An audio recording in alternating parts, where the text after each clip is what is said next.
యెరూషలేము సంఘములో ప్రార్థన పరులు ఉన్నారండి. వారు ప్రార్థన చేయగానే అక్కడ ఏమైంది?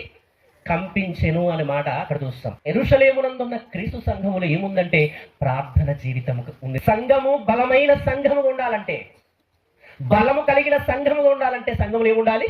ప్రార్థన ఉండాలి. ఏ సంఘములోనైతే ప్రార్థన ఉంటుందో ఆ సంఘము బలమైన సంఘముగా ఏర్పడుతుంది.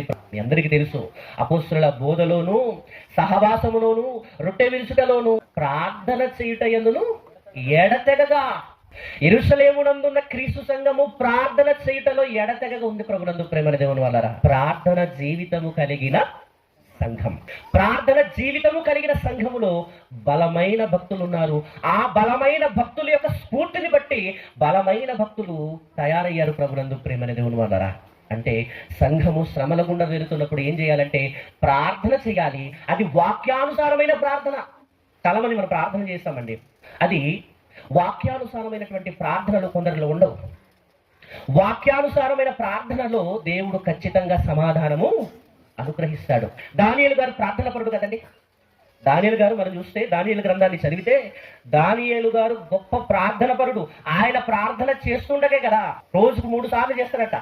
అది చూసి ఓర్వలేక దానియేలు గారిని సింహపు బోనులో పెట్టడానికి చూశారు. దానియేలు ప్రార్థన పరుడు. ఆయన ఎటువంటి ప్రార్థన కలిగిన వాడు ఒకసారి చూడండి. 9వ అధ్యాయము 2వ వచనం నుండి. అతను ఏలుబడిలో మొదటి సంవత్సరమందు దానియేలు తన ప్రవక్తకు ఇర్మియాకు సెలవిచ్చిన తెలియజేసినట్టు యెరూషలేము పాడుగా ఉండవలసిన 70 సంవత్సరములు సంపూర్తి అవుతున్నవని గ్రంథము వలన గ్రహించి తిని, అంతటా నేను కోనెపట్ట పట్టుకుని ధూళి తలపైన వేసుకుని ఉపవాసముండి ప్రార్థన విజ్ఞాపనలు చేయుటకై ప్రభువు దేవుని ఎదుట నా మనసు నిబ్బరముగా చేసుకుంటుని అంటున్నాడు. చూసారా, ఇది దానియేలు గారు ఇర్మియా గారి యొక్క ప్రవచనానుసారం ఏం చేస్తున్నాడు? గ్రంథమును గ్రహించి, ఆ ప్రవచనాన్ని గ్రహించి వాక్యానుసారమైనటువంటి ప్రార్థన జీవితం కలిగినటువంటి వ్యక్తి ఎవరంటే దానియేలు. అలాగే మొదటి శతాబ్దపు ఆదిమ సంఘములో కూడా వాక్యానుసారమైన ప్రార్థన జీవితం కలిగిన వారు ఉన్నారు. బలమైన ప్రార్థన పరున్నారు. ప్రభునందు ప్రేమ దేవుని వల్లరా, అంటే ఒకసారి ఆలోచన చేయండి. సంఘములో ప్రార్థన పరులు ఉండాలి.